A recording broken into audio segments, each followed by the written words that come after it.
Welcome to EconTalk, part of the Library of Economics and Liberty. I'm your host, Russ Roberts of Stanford University's Hoover Institution. Our website is econtalk.org, where you can subscribe, comment on this podcast, and find links and other information related to today's conversation. You'll also find our archives, where you can listen to every episode we've ever done going back to 2006. Our email address is mail@econtalk.org. We'd love to hear from you. Today is August 30th, 2018, and my guest is Rodney Brooks. He is the Panasonic Professor of Robotics Emeritus at MIT. He's a robotics entrepreneur, founder, chairman, and chief technology officer of Rethink Robotics, and former director of the MIT Artificial Intelligence Laboratory and then the MIT Computer Science and Artificial Intelligence Laboratory. Rodney, welcome to EconTalk. Thanks for having me on. Our topic for today is artificial intelligence, AI, based on an extremely insightful article you wrote last year for the MIT Technology Review, which we will link to, The 7 Deadly Sins of AI Predictions, and we may get into other issues as well along the way. I want to start with Amara's Law, and I may be mispronouncing Amara. You write, Roy Amara was a co-founder of the Institute for the Future in Palo Alto, the intellectual heart of Silicon Valley. He is best known for his adage, now referred to as Amara's Law.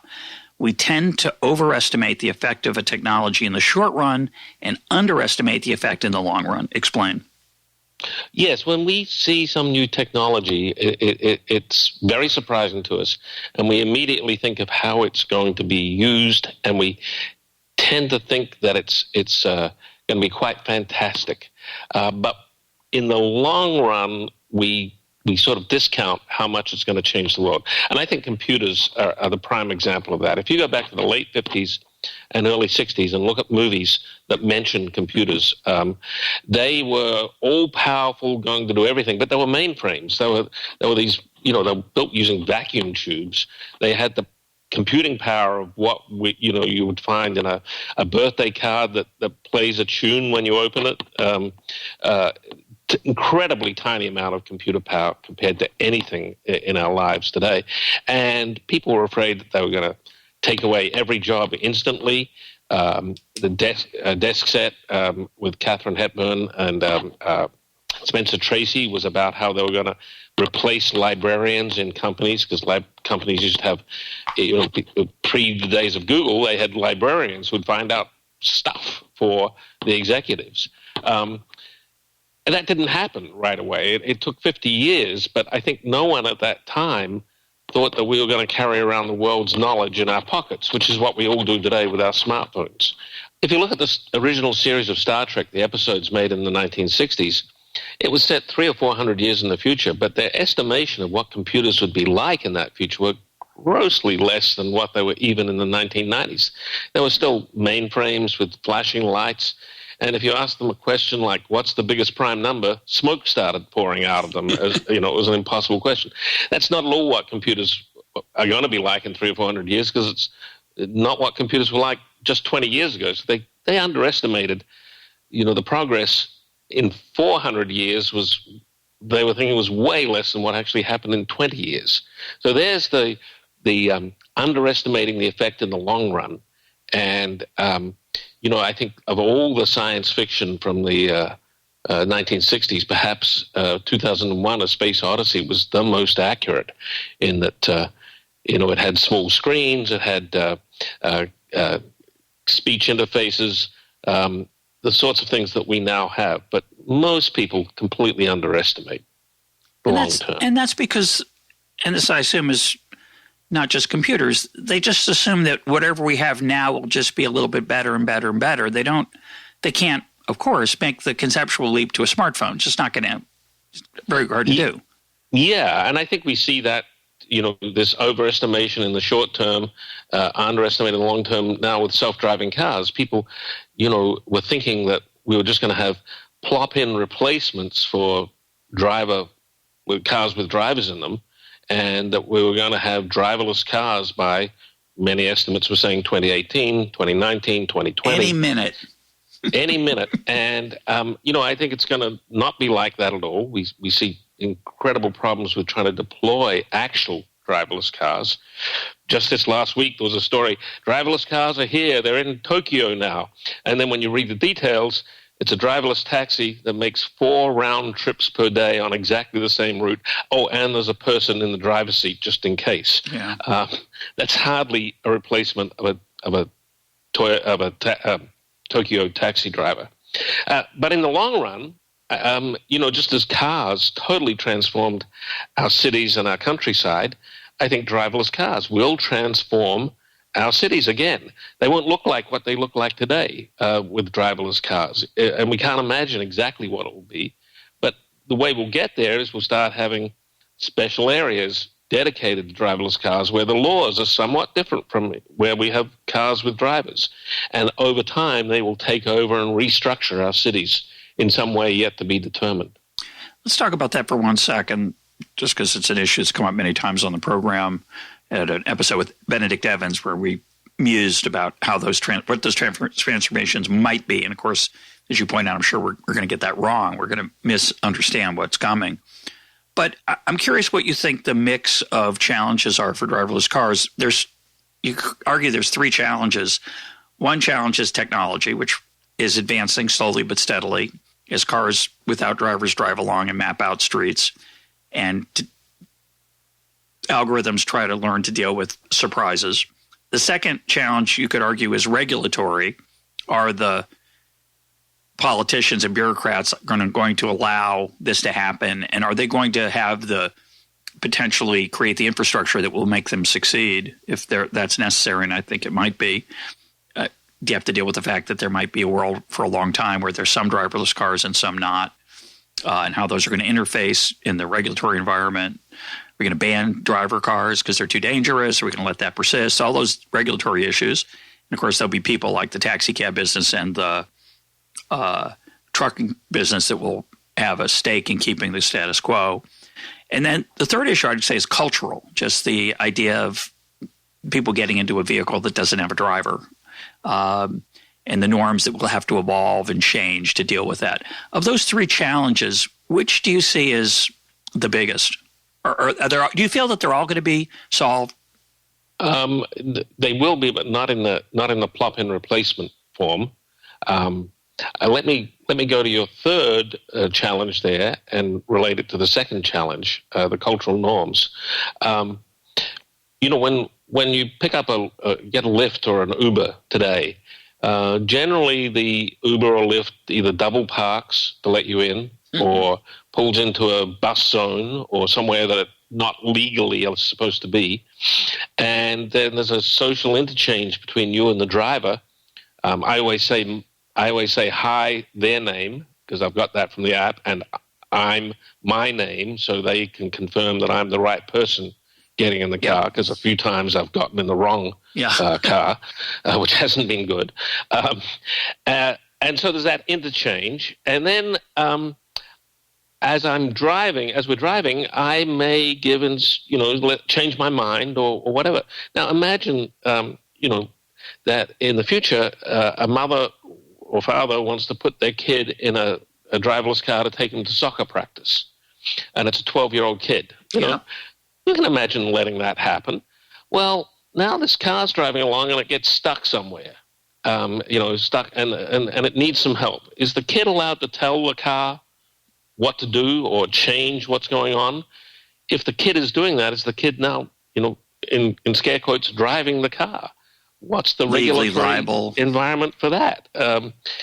These are questions which don't come up with a human driver, but they will come up when there's no human driver there. The whole definitions of who's in charge and when it should listen to a person in the car, should it listen to any adult? What if it's a dementia patient on their way to adult daycare? Should it listen to them?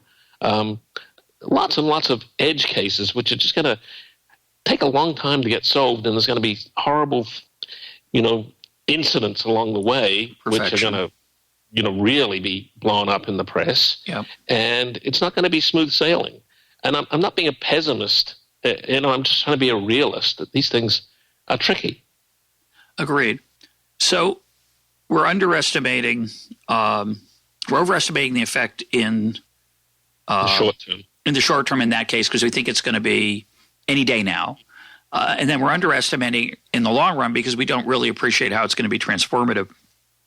In the article, you mentioned GPS, which is, I think, something people don't fully appreciate as technology. I think most people like myself tend to think of it as, oh, that's how I use Waze or Google Maps.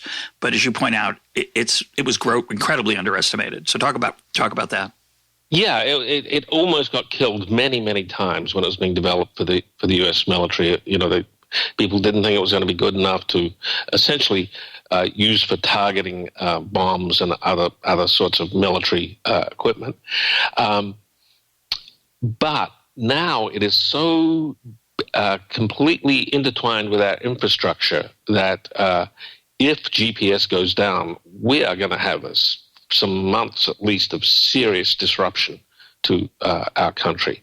And this is true of most countries. Because we've got these super, super, super accurate clocks above us, available at all times, our electrical network infrastructure uses those clocks on those GPS satellites in order to synchronize the whole grid. If the GPS satellites go away, our grid is going to break, and we're going to have to break up the grid very quickly into isolated sub-pieces and not be able to ship electricity across the country as we do. That's one, for instance, but there are many, many, many uses of GPS. It's, for instance, it's how we estimate what how much groundwater there is in vast swaths of the country to predict fire danger. As we've seen, fire danger is going up. All sorts of uses of GPS that no one thought of have now been, built into our society. And we are entirely dependent upon it. Can we talk about that electricity grid for a sec? Did I miss the science fiction movie about that? Because there could be an obvious one that dwells on somebody taking that down. I don't know how easy it is to take down the GPS system. I don't know what that would involve. It's a lot of satellites, right? It's 30, 20, 40?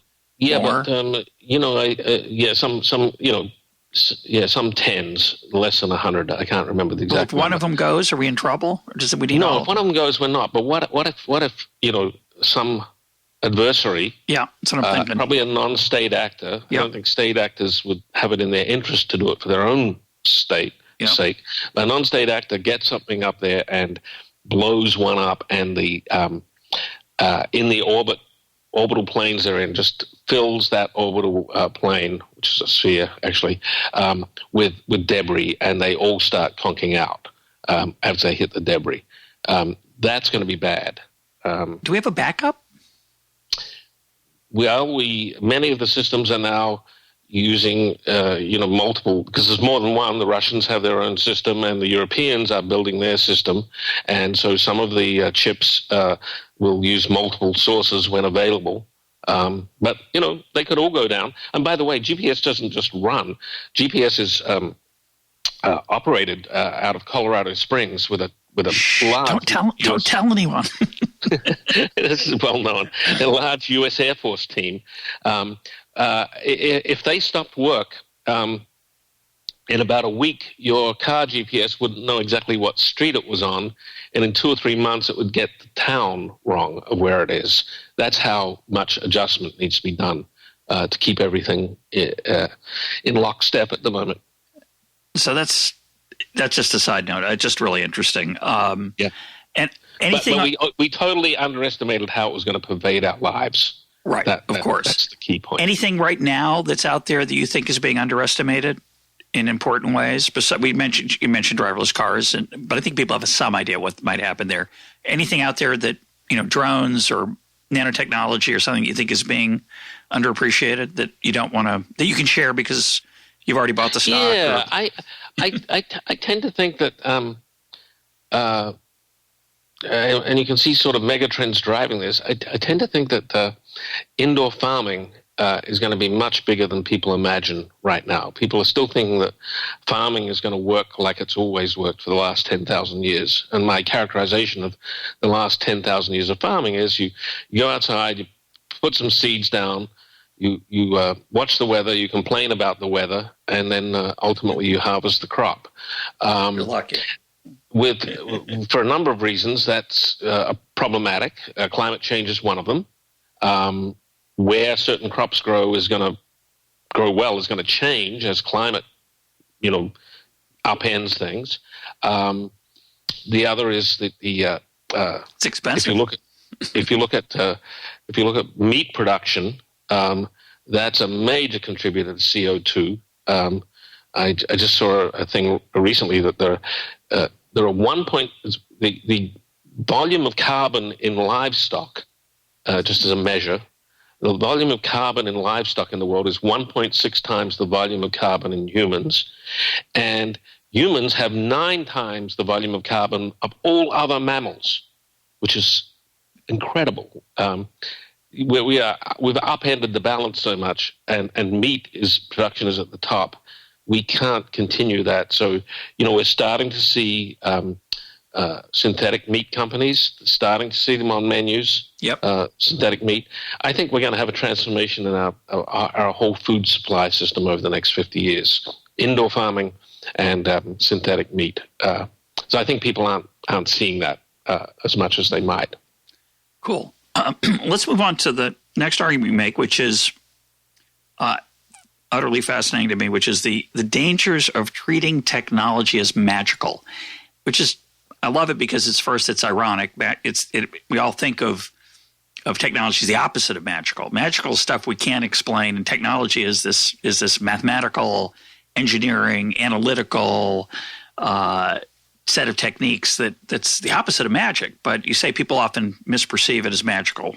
What do you mean by that? And then you say that it's an argument that can never be refuted. It's a faith-based argument, not a scientific argument. What do you have in mind there? Yeah, well, I take this from Arthur C. Clarke, the great science fiction writer who, by the way, invented the communication satellites and also was the consultant or also co-author on 2001: A Space Odyssey. And he's the guy who really drove the foreseeing of the computer power of HAL in 2001.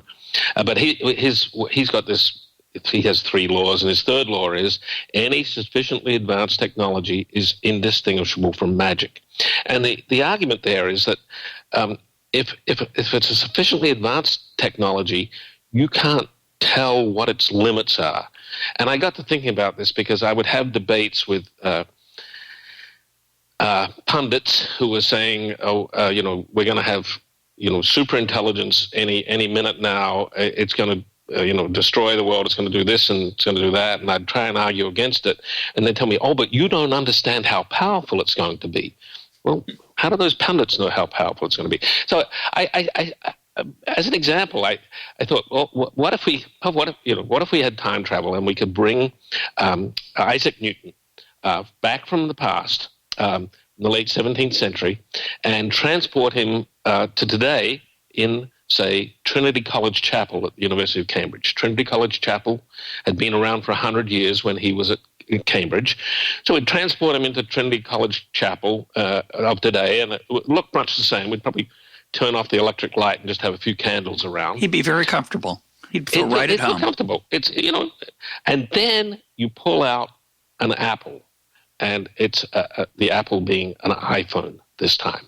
And you show him the iPhone. Now, remember, Isaac Newton is the guy who figured out optics, firstly, how light through a prism turns into many colors. Now, you show him the iPhone, and you show him his iPhone screen, which is bright in the darkness with all these vibrant colors. That's something that he's never seen anything like that before. That alone, by the way, if you just left it at that, he'd be so intrigued and happy to look at it. Yeah, but now you start using the iPhone for a few things, right? You play him a movie. Let's make the movie a country scene of England, with common animals, badgers, and English animals. But it's a movie, and he can see it, and so the content is not surprising to him. The concept of a movie is certainly surprising, and that this little screen is showing these creatures and the sound. You then play some music for him that was around at the time that he was around, so he'd know the piece of music, and it's coming out of this tiny little thing. It's amazing. Little tiny musicians in there somehow playing little tiny instruments. And then you go on the web, and you go and you can find this. You go and find his personally annotated copy of his masterpiece, Principia. He wrote Principia, and in his personal copy, he then wrote in the margins all sort of notes about it. Well, you show him those pages. His copy is inside this little thing in his hand that does all this other stuff. You can show him more stuff, like it counting his steps, and show it, the calculator and how quickly it could multiply numbers and stuff. Turn the camera on, turn it into a mirror for him. You record him and play himself back. Now, what would he be able to say about what are the limits on this device? You and I know some limits. You and I know that you have to recharge it. If you keep using it for a few hours, it goes dead. He certainly wouldn't think of that. How could this amazing device not just keep working? He won't know what limits to put on it, what it's capable of, what it's not capable of. He'll have no reference. He certainly won't be able to explain it. And if you hired him to work at Apple, what an irony. If you hired Mr. Apple to work at Apple, because he's one of the greatest minds of all time. Right? Yeah, he was an incredibly smart guy. Probably the greatest, if not, maybe you could say he's the second greatest scientist of all time. But you can make the case he's the greatest. So you'd think he'd add a lot to the engineering team, but he would add nothing. He wouldn't be able to begin to explain this thing. So when you ask him questions about what it can do and what it can't do, he has no way of knowing, because it's indistinguishable from a magic device for him. And by the way, he was very interested in the occult. Yes. And he was very interested in transmuting lead to gold. Maybe this device can transmute lead to gold. It can do this other magic. Why can't it do that? What are its limits? So I think that's a good example of, really smart person. Show the person something sufficiently advanced, they're not going to be able to have a hypothesis of how it works and not going to be able to know its limits. And I think too many of the arguments about the future of artificial intelligence today are made by people who just assume that can do anything. So you can't have a rational argument with them, because when you say, well, it won't be able to do X, they'll say, oh, of course it will be able to do X, and it'll be able to do Y and Z also, because it's going to be so squared. Powerful. X, Y, and Z squared to the n. Actually, I just want to add a couple things about Isaac Newton, and then I want to return to the content. But it was so stimulating your example. One of the things that it caused me to wonder is whether Isaac Newton could get a 5 on the AP calculus exam. Now you'd think he'd have a pretty good shot at that. My wife's an AP calculus teacher, and I think he'd do well in the class. I think he'd get a good grade, but whether he could just sit down and get a 5 is not. It's not obvious, which is just fascinating. He might be really annoyed that we use Leibniz's symbolism rather than his. That might really annoy him. Yeah, just for listeners who don't know, Newton and Leibniz get co-credit to some extent for inventing calculus. The other thing I have to confess is really embarrassing, Rodney, but I always thought Principia Mathematica was just a pretentious title he gave his work. And so when I clicked through the link to actually to look at the manuscript as you suggested he could, were he to have an iPhone in his hand, and you can read his margin notes, you can see his the first edition, which is an extraordinary thing to be able to do that. You would have to teach him how to pinch on the screen, as you point out. But it turns out the whole book's written in Latin. And I just assumed it was written in English with a fancy title. So that was very educational for me. Embarrassing, but that was the language that was used for science in the 17th century. It was still Latin. Yeah. So on this issue of faith-based, it's ironic because returning now to the more serious content, when I had Nick Bostrom on this program, whose book I think is called Superintelligence, and he suggests that artificial intelligence will become so smart that it will be able to fool us into trusting it, even because it will understand our brains so well and our chemistry. It'll know how to manipulate us, et cetera. And I suggested to him actually that this is a medieval religious view of God. It could do anything. Anything. In fact, you can't anything you think it can't do must be wrong, because by definition, it can do anything. And so that's why I can't have arguments with Nick and Sam Harris and other people, because they always resort to that little, rhetorical flourish that, it's more powerful than I can imagine. So, but they could be right. Well, is any technology we've ever developed more powerful? Are there no limits? There are limits on humans. There are limits on everything we have developed. But that's how they're going to be so smart. They're going to figure out how to get around limits. I find that incredibly annoying. I'm with you on this one. I would, if 1% of what these people believe AI is capable of today, if 1% was true of what they believe is true today, I, as someone who's worked in AI for the last 40 years and led large teams, I would be so incredibly wealthier than I am. It just makes no sense to me. I'm sorry. Well, should we be worried at all? And I'm going to just preface that by saying Nick Bostrom's a smart person, but I think Stephen Hawking's smarter. And when he was alive, he raised a flag about AI dominating humans. Elon Musk is a smart person. Those are the three I know of. I'm sure there are more of smart people who think this is an enormous threat to humanity.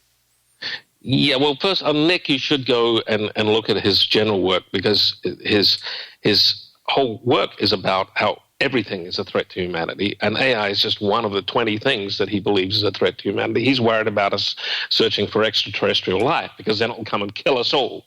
He's worried about research into certain nuclear things, because it will kill us all. So, people in AI... Well, it's good to be cautious. It's good to be worried about the downside. Yes, but he says he finds the downside in everything. That's what he does. Okay. So, it's not just AI. He's not particularly more expert on AI than he is on search for extraterrestrial life. But he finds, that's what he does. That's his shtick. So, as for the others, and including Nick, none of these people who worry about this have ever done any work in AI itself. They've been outside. Same is true of Max Tegmark. Same is true of Lord Martin Rees. So why does that matter? What are they missing? Besides the fact how hard it is. Yeah. So that's actually my next point in that article. They make a mistake of performance versus competence. So maybe I can explain that. Yeah, go ahead. When we see a person perform some very particular task, we have a pretty good model intrinsically built in our heads of what that means about their general competence. So if we see a person, and suppose we know that it's a person whose first language is not English, and we see a person taking picture after picture and writing an English caption. That's a pretty good description of what's in the image. People playing frisbee in a park. A child. This is a child on a swing. So they're writing the captions in English. We know that English is not their first language, but we then think, well, this person understands English well enough that we could have a little conversation with them in English. Most likely, we could. Talk to them about the weather, certainly. They'd know about the weather. We could ask them how they got here today.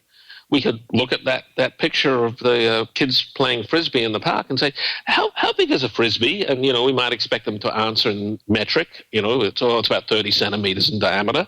But we'd expect them to be able to tell us how big a frisbee is. And, we'd expect that if we said to them, oh, frisbees are really tasty, they would look at us as though we were a little nutty and say, what are you talking about? But when we see an AI system such as, back in 2014, I think it was, when image labeling got introduced to the world in an article in the New York Times written by John Markoff, with a Google image labeler labeling images, kids playing frisbee in the park, etc. People, I think, saw that level of competence or performance and assumed that the system had the same level of competence as a human who could do that work. But the system didn't even know what a what a game was, what a frisbee was. It couldn't answer any questions at all, but it certainly couldn't. If you said, can a 6-month-old play frisbee? It wouldn't know.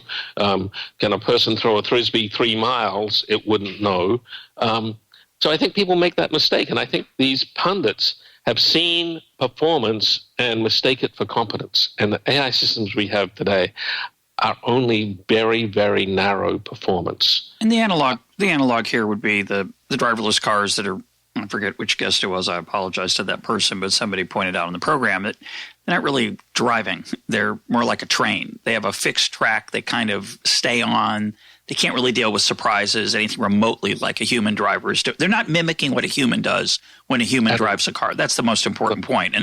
And that's your point about the photograph. If you take a photograph because it looks interesting to you and a foreigner wants to talk to you about it, and you speak their language somewhat, you can have a conversation about what's in the photograph. But while the computer might be able to label the photograph, it doesn't, quote, understand it. But wouldn't the argument be that that's just a matter of time? Oh, yes, that's the magic thing. Well, certainly we'll be able to do that soon. Well, those of us who've worked in this field for as long as I have, the AI has been around just over 60 years, and I've been working in it just over 40 years, know how hard each of these little steps has been, and how few of the steps we have towards the superintelligence that these people talk about. How few. We've just got baby steps towards it. I often think that maybe we're building ladders, and people are seeing, oh, yeah, they're getting closer to the moon. They'll get to the moon really soon. Matter of time, yeah. Yeah, and it may not be just a matter of time at all. It may take hundreds of years. We've had chemistry for 2,000 years, and there was great economic drivers of chemistry. If only you could turn lead into gold, but then more generally chemistry for everyday life. It's been 2,000 years, and there's still a whole lot of stuff we don't begin to understand about chemistry. And so these things are not automatic.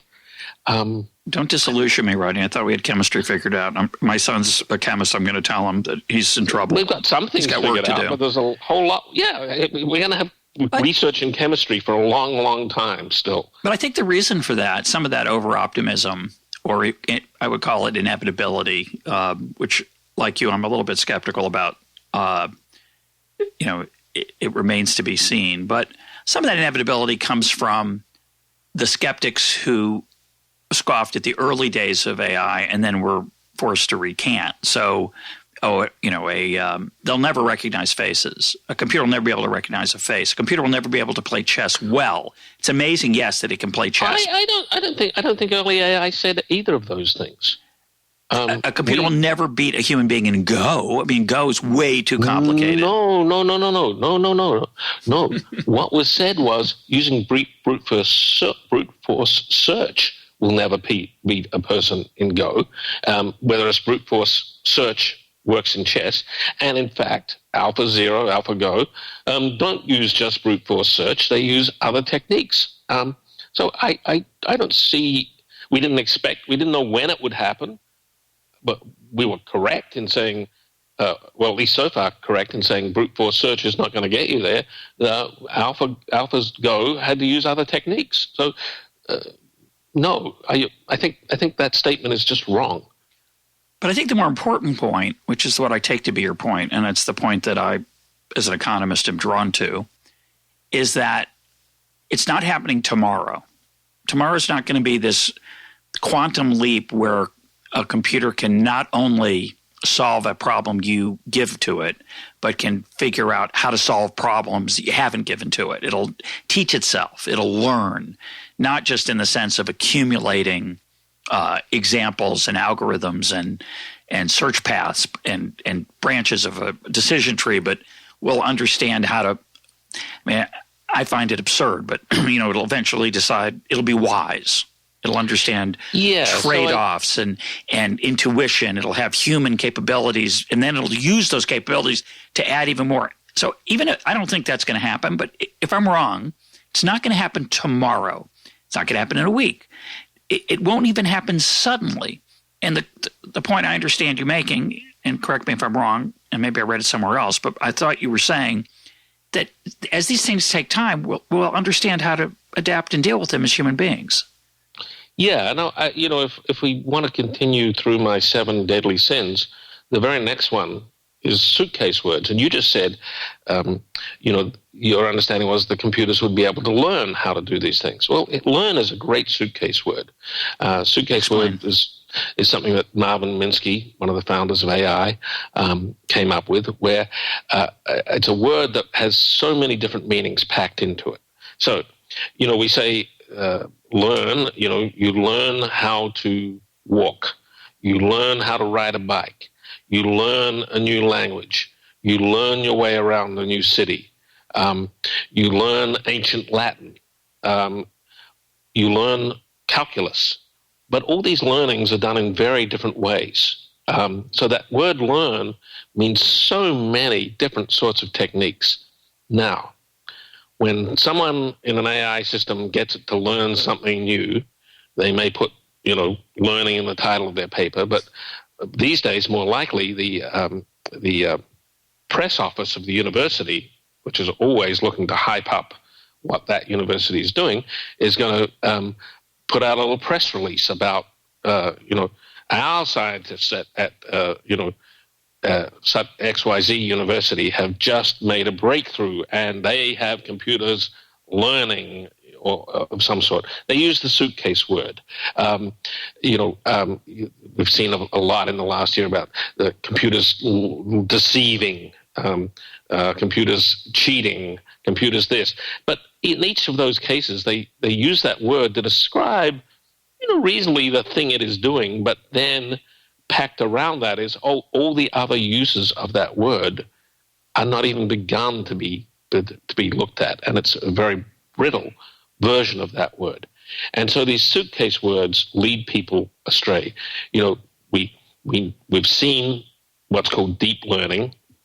And by the way, the deep doesn't refer to deep analysis or deep thinking. It refers to how many layers of network there are, 12 rather than 3. So just that use of that word deep leads people astray. I like that.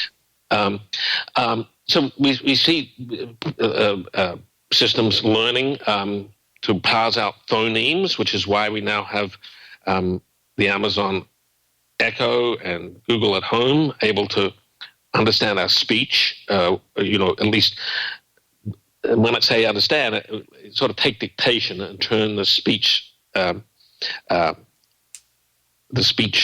form into, typed words that correspond, which we couldn't do 5 years ago. And that's deep learning has enabled that. But when people hear that learning was able to do that sort of thing, they think, well, then the computer can learn anything. And that's just not the case. It's only very isolated, specialized things with a lot of individual work by a big team of scientists to get every new step. When AlphaGo, which learned to play Go, was playing the world Go champion, it had 200 engineers there worrying about it, helping it, and supporting it. Cheater. And the world Go champion had a cup of coffee. That was his support.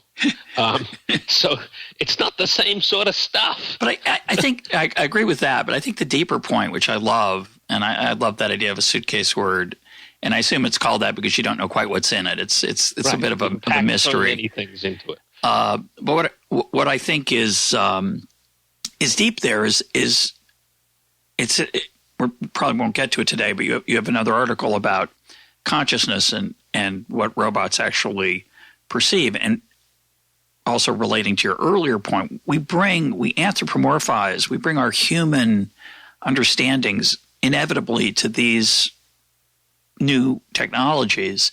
And when I learn something, I can learn, let's say I learn how to play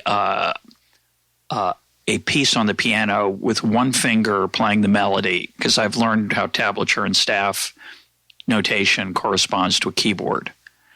But I can't play the piano, obviously. And more importantly, I can't compose.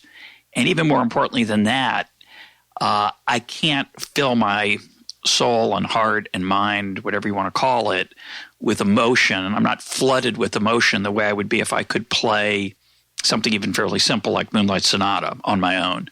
Or the audience is not. Or the audience, that's even much better, much better.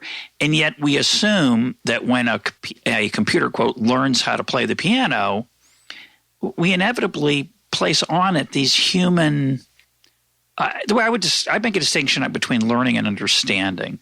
So we can learn how to do something, but we may not understand it. And I think there's a certain inevitable, at least at this stage, maybe it'll change, but at this stage of computer learning, it does not have the richness of human learning, and yet we assume it does, or at least that it will. And that's not necessarily the case. I agree with you completely. It's that, again, that performance versus competence. It's the suitcase word. They're variations on similar problems.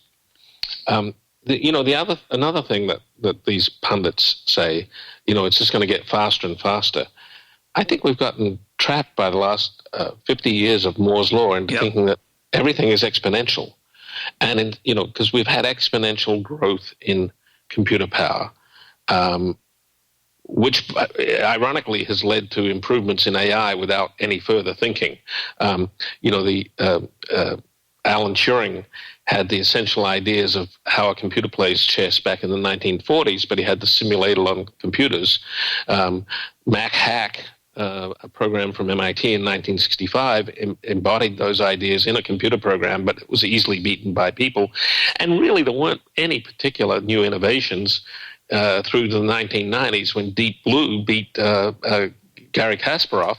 It was exactly the same algorithm that Turing had come up with back in the 40s. And by the way, processor, though. Yeah, Garry Kasparov has now got a whole business around chess playing programs, and he has reconstructed exactly the heuristic functions that Turing suggested, and they play a pretty damn good game of chess when you've got a modern computer. Turing got it right in his heuristic functions for limiting the search. That's just an aside. But, we tend to think everything's exponential. And so, my friends who are economists or others say, but, in the last 5 years, we've seen such a big jump in artificial intelligence due essentially to deep learning. Surely, it's going to get faster and faster now, those improvements.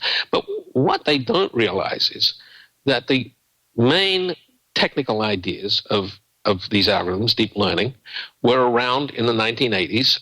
Backpropagation is the technical term for how the learning applies. And there was a big buzz about backpropagation in the 1980s, and a lot of people thought it was the future. But then it sort of ran up against limits, and almost everyone in the field decided, we didn't get it right. It must be something else.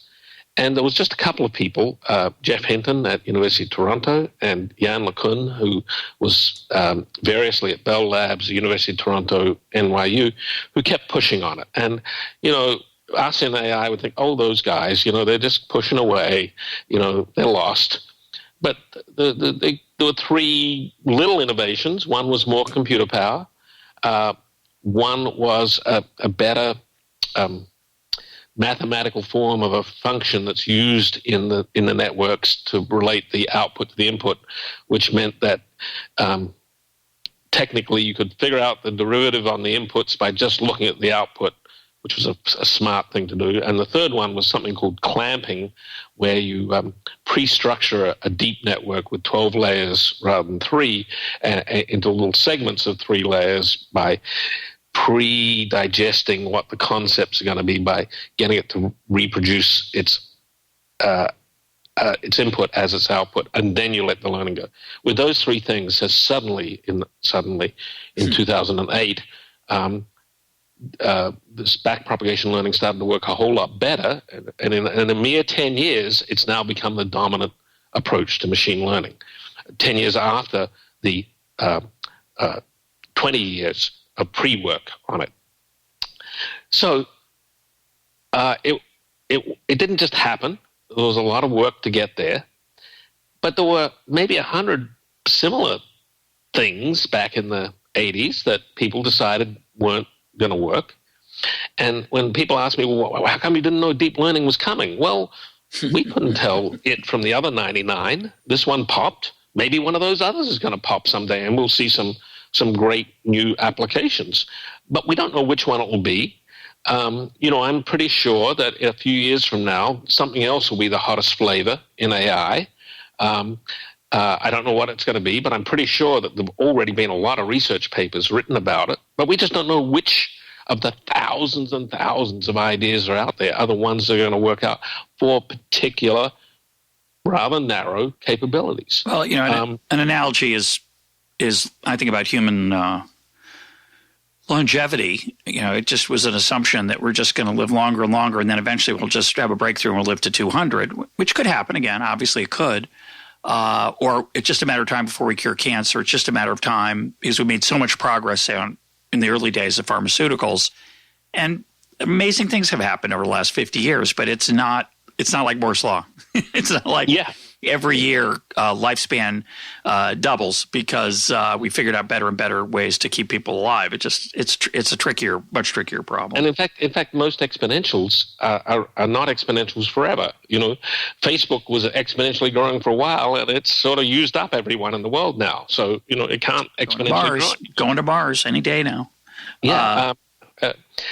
And even Moore's law ran out, essentially. When the feature size got down to where you could count the number of atoms, you couldn't halve the feature size in the next 2 years, which is what you needed to keep Moore's law going. It's run out. By the way, I think Moore's law running out has been a great service to computer architecture, because for 50 years you couldn't afford to do anything but keep on the narrow path because someone else would beat you with Moore's law.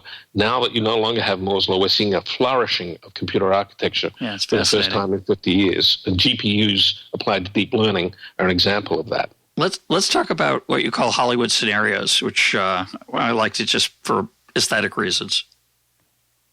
Yeah. So when you watch a Hollywood movie, involving technology, usually the world is identical to what it's been like, but one thing changes. I think perhaps the best movie, I think the best movie about predicting the future of artificial intelligence is actually Bicentennial Man, which is a smolchy movie.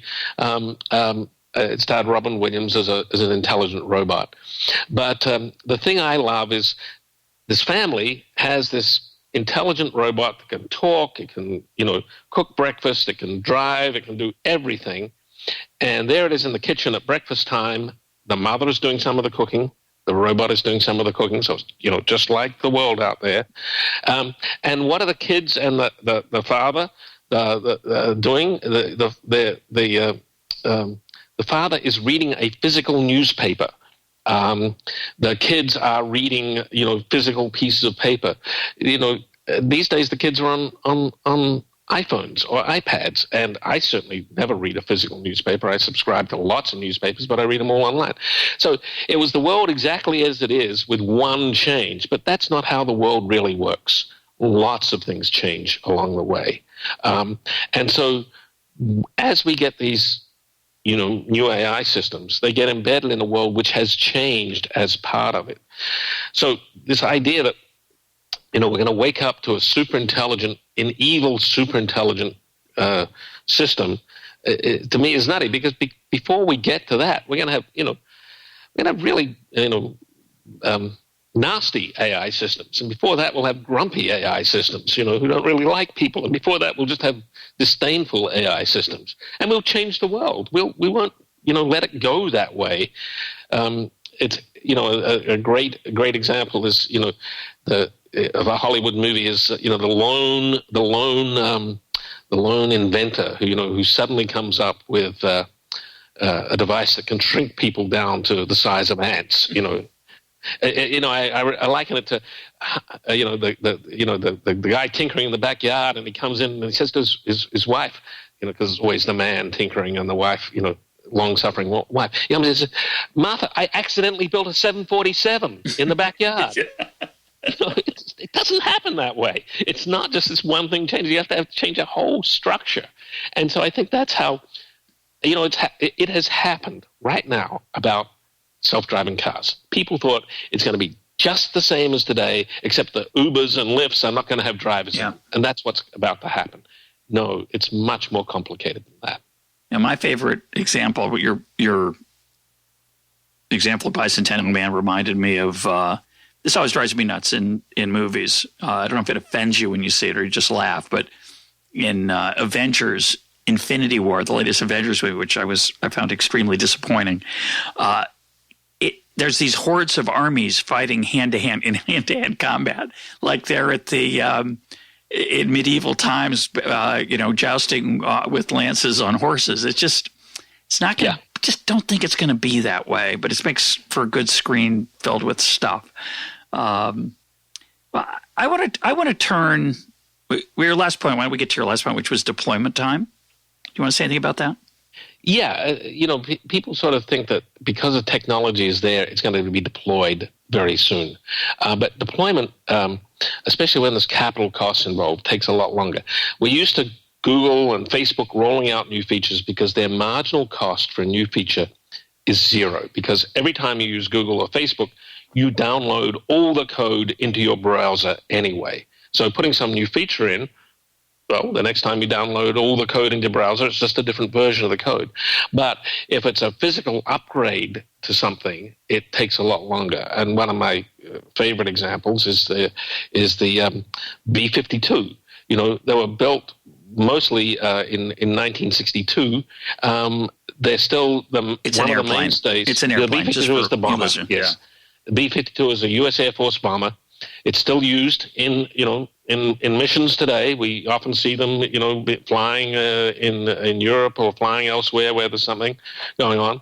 And there are current plans to keep them flying till 2040. They were built in 1962, and there's talk of extending their life to 100 years.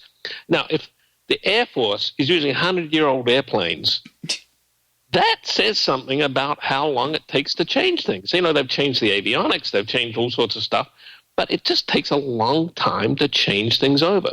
In manufacturing uses something called programmable logic controllers, PLCs. They were invented by a company in Bedford, Massachusetts in 1967 as a replacement for electromagnetic relays. Electromagnetic relays were, essentially the technology of Morse code and telegraph, where an electromagnet, a coil of wire, magnetizes something and pulls down a switch. And that was how automation and control of factory equipment was done up till 1967. In 1967, the PLCs were a electronic, and then 10 years later, a microprocessor-based emulation of those electromagnetic relays. And the way you program them still with ladder logic is you build a virtual network of electromagnetic relays using a set of rules which make them stable. So we're using an emulation of technology from the 1950s, which was developed in the 1960s. Every factory uses them. When I was writing this article, just for fun, I went online and looked at the Tesla job openings at their factory, and sure enough, they were advertising for PLC technicians. So get people who knew how to, virtually wire up electromagnetic relays to control equipment. I talked to the major supplier, the biggest supplier of PLCs in the world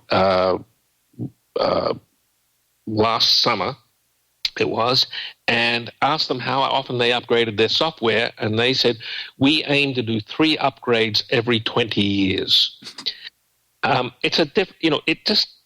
When you've got capital equipment, you've got things running, you don't just change stuff like Facebook and Google change it. And we sort of think, oh, it exists, it's going to get deployed.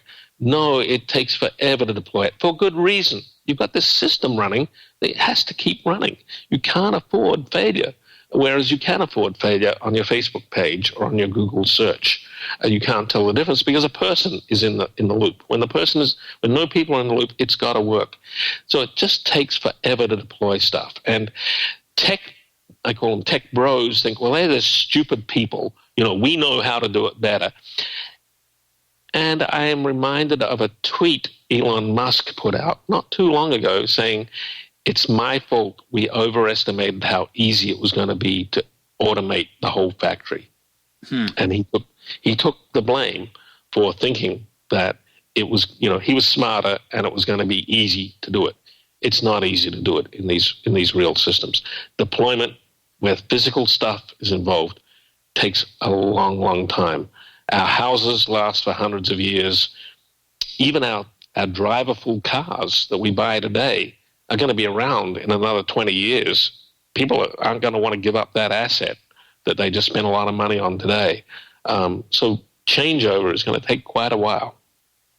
So that prompts me to think about something, a set of meta questions, and maybe we'll close on this.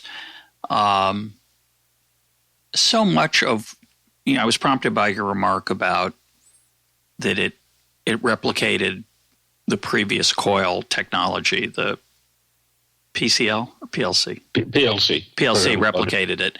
So much of our technology today, and we're living in a world that is, Isaac Newton would be shocked by it, but of course somebody from 1975 would also be pretty shocked by it. You don't have to go back so long. 1975, 1985 would be shocked by the iPhone. There's so many, and that's just a small thing. We got a lot of things coming that we haven't talked about. Maybe drones, maybe medical devices that go inside your body. There's going to be some pretty cool and shocking stuff coming. A lot of it's fascinating to me how much of it mimics what humans do. And one of the observations that comes to mind, I've mentioned this before on the program, I think about Andrew Wiles when he solved Fermat's last theorem and found out it was a mistaken proof. He was lionized as the greatest mathematician of his era. And then it turned out, it's not true. He couldn't prove it. It wasn't right. There was a mistake in the proof. And he agonized for a very long time, I think a year or so, maybe a little longer, trying to fix the proof. And then one day, it just came to him. And if you asked him, how did you do it? He can't tell you. And the brain, maybe there'll be a day when we understand how the brain solves problems. That day hasn't come. And the way we solve problems now with technology is, as you point out, a sort of often a brute force version of what humans do, but not quite the same. And when we just mimic what humans do. And just an obvious example of that is the Kindle.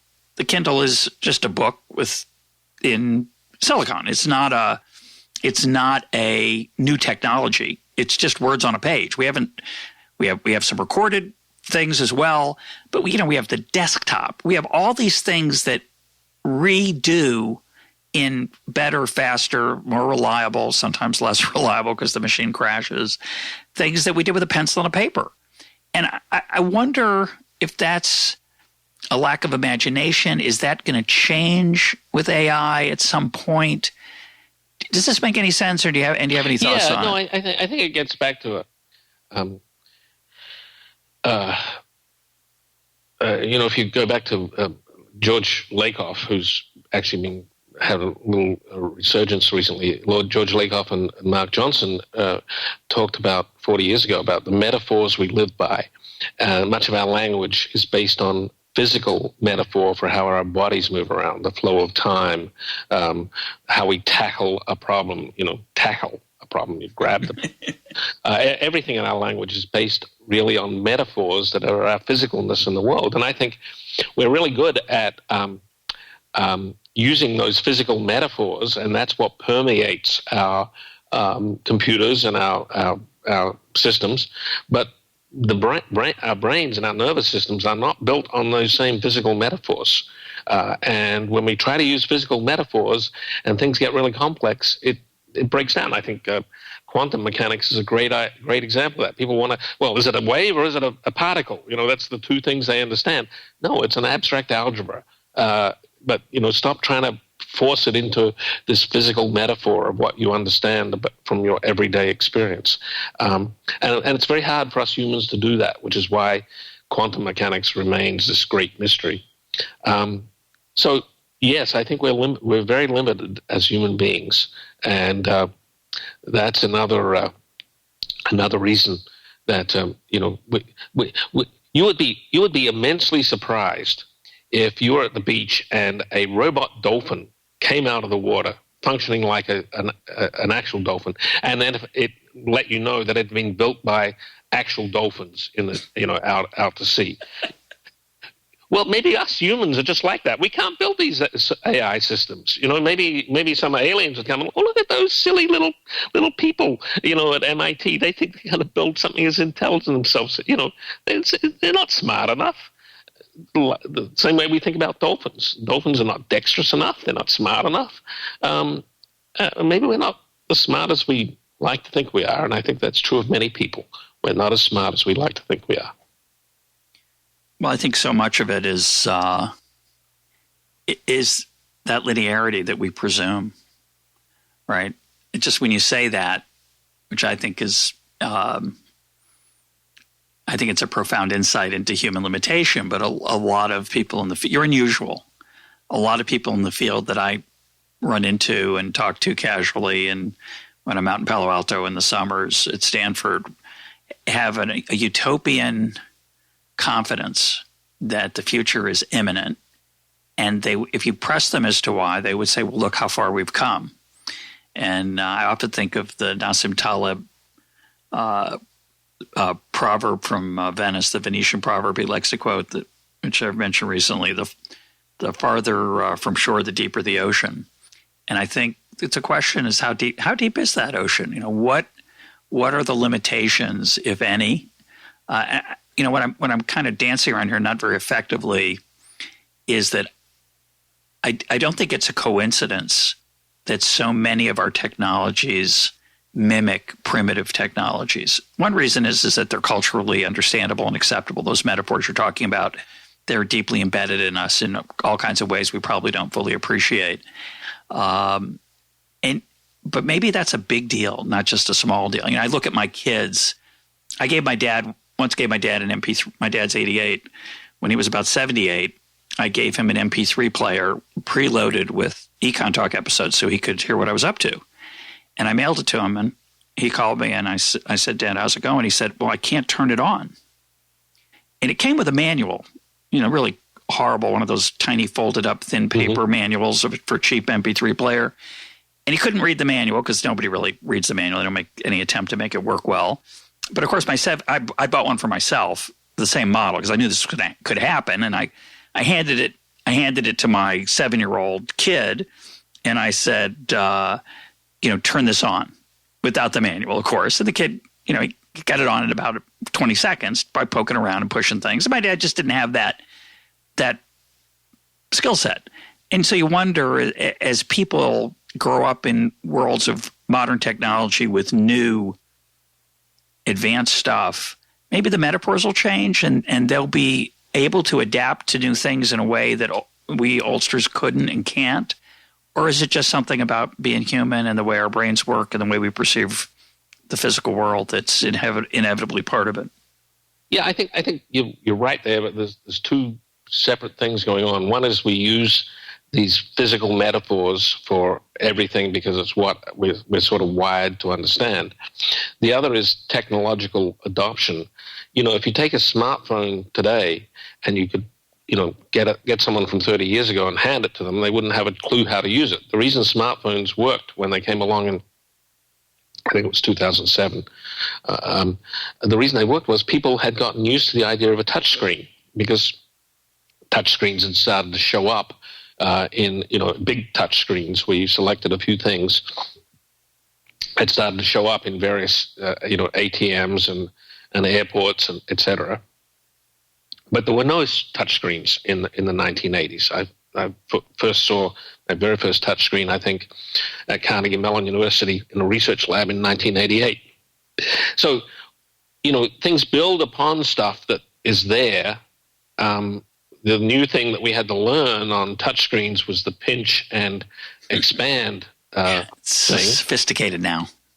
Yeah, but the other was just touching buttons. Oh, and by the way, that's emulating the physical stuff. Yep, it's the same thing. So it builds, and it builds slowly. What could be that we can't imagine because we don't have the right metaphorical tools to deal with them.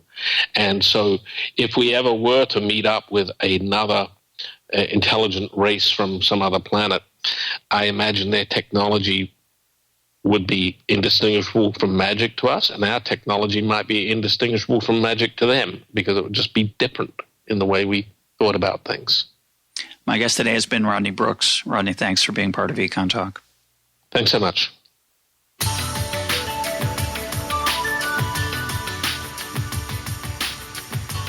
This is EconTalk, part of the Library of Economics and Liberty. For more EconTalk, go to econtalk.org, where you can also comment on today's podcast and find links and readings related to today's conversation. The sound engineer for EconTalk is Rich Goyette. I'm your host, Russ Roberts. Thanks for listening. Talk to you on Monday.